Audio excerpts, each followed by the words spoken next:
Here comes a road monster bigger than your usual SUV, more luxuriously equipped, and more comfortable, as well as more powerful.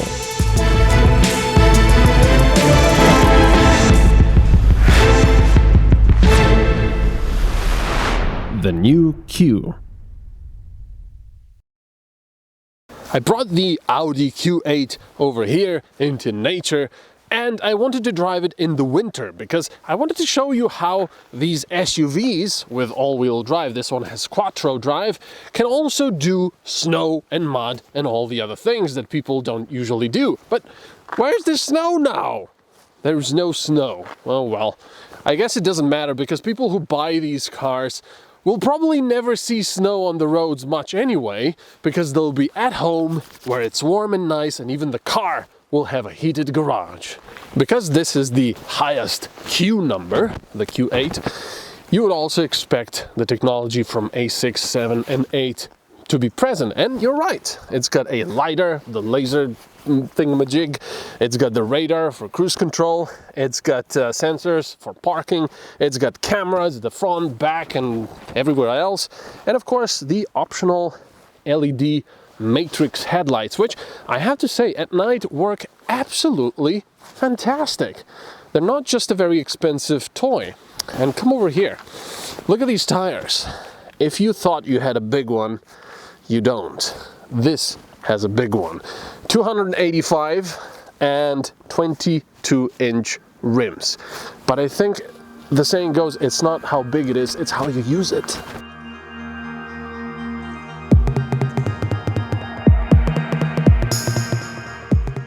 Everything looks huge on this thing, even though in reality it's generally smaller than the Q7.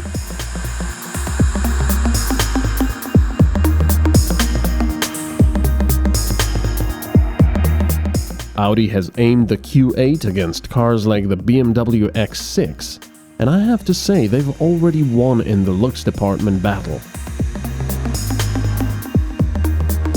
For their most luxurious models, Audi has been lately playing around quite a bit with the brake lights, and because of course I'm a kid, at least at heart, I quite like that. They're of course animated, the blinkers are animated, and of course you've got this rather interesting thing going across the entire rear or the boot.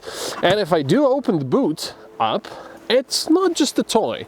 It does have quite a bit of useful space. Of course, you know, it slopes down, so it's not going to be as much space as in a, I don't know, square or a car, but yeah, it's definitely usable.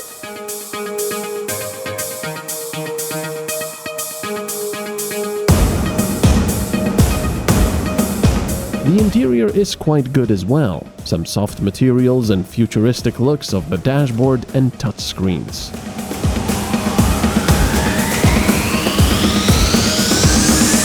The digital instrument cluster is somewhat customizable and can show a plethora of data, including a large navigation.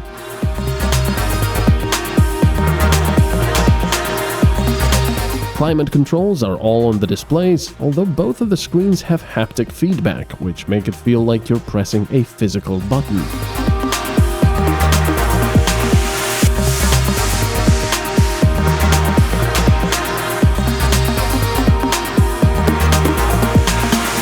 S-line seats in this model are quite nice, even though I would personally choose a brighter color.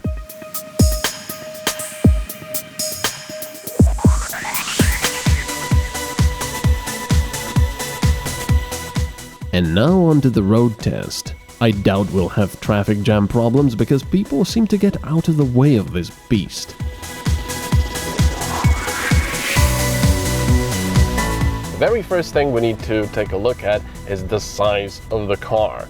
It's very big and very, well, obvious in a way. Very big in the sense that, well, it is big, and also there's a lot of space in the back for the rear passengers. I like having rear passengers in my cars here so they can they can tell me just how comfortable they are in the back. And they said that they're very comfortable in the back because they also have heated seats and their own climate controls, but also that they don't feel like they're in a car. They feel like they are in a living room. There's so much space. So that's a big plus. And as for the obviousness of the car, well, it's a very new car and it's very imposing, so everybody will be staring at you. If your idea is to go somewhere incognito, this is not the car for you. So an interesting thing that happened to me is, because this is a luxurious SUV that, let's face it, will mostly see city roads, I've decided to take it to a larger city. For my standards anyway, it's larger, and you know, it has all these little smaller roads, lots of congestion, lots of tight parking spaces. And what I found out is, because of the size of this car, it was a little bit problematic getting anywhere. So I had a lot more fun, in fact, on the highway.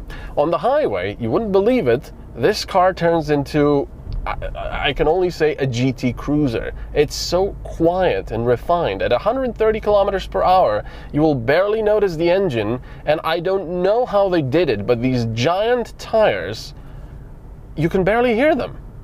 I don't know how they did it, but it's very, very good. So this car has the same engine I've already tested in the A6 and the A8, for example. It's also coming to the Volkswagen Amarok, I believe.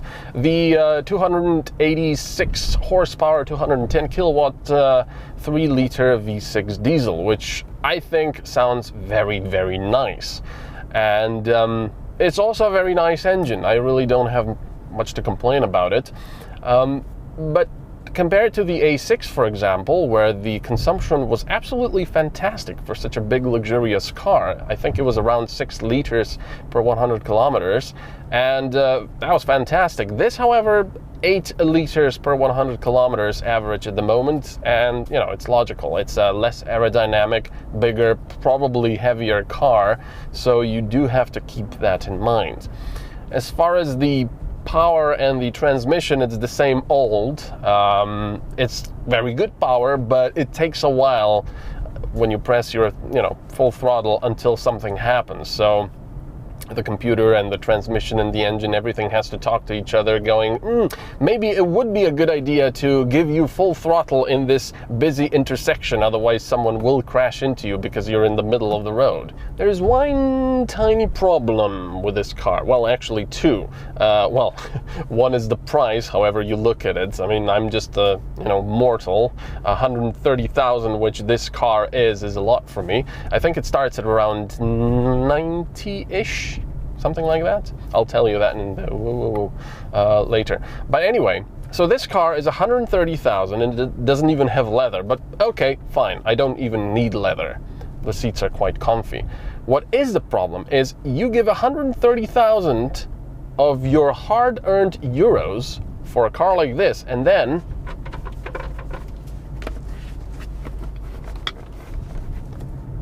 creaky plastic. Seriously? I'm sorry, but if I'm giving that much money for a car, it has to be tip-top. And I definitely do not want an armrest that will creak every now and then because I have my elbow on it. No, And I don't understand it, because the Audi A6 and A8 were pretty much sort of the same design, and that was fine. The fit and finish was perfect there. Not in this one, though. I have an admission to make. I've tested a few cars now with the Webasto system, which is if you don't know what that is, it's basically a small little thing in a car which heats the car by using the available fuel, I believe, from the fuel tank. And the engine doesn't have to be running for this. Nothing has to be running. You can be out of the car can be locked, and it will heat the car. What's even better is that on the system over here, on the infotainment, you can set when you'll be leaving. So for example, tomorrow at 8 in the morning, I'll be leaving, which is a lie because I don't wake up that early. And the car will make sure that the Webasto system will heat up the car, the interior, probably depending on the outside temperature and everything, to your specified temperature.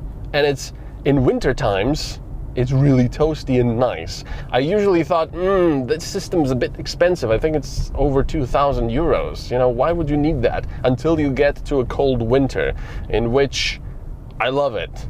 You press it, no more getting into a cold car, turning it on and going, oh please, please engine heat up so I can heat up the interior. No more of that. Just have this system and it's perfect. So the bottom line is, this is a very big, very imposing tank of a car, of an SUV. For people who really want a big, well, imposing SUV. You're going to be noticed in this thing. And yeah, it's comfy. It's a really good cruiser on the highway, I have to say. So if this is your thing and if you have the money, go for it. Just get the Webasto heating system if you're in a cold environment. The base Q8 can be yours for 83,400 euros.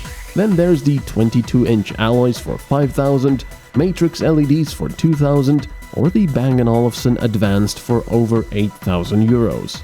The test model came up to 129,000 euros.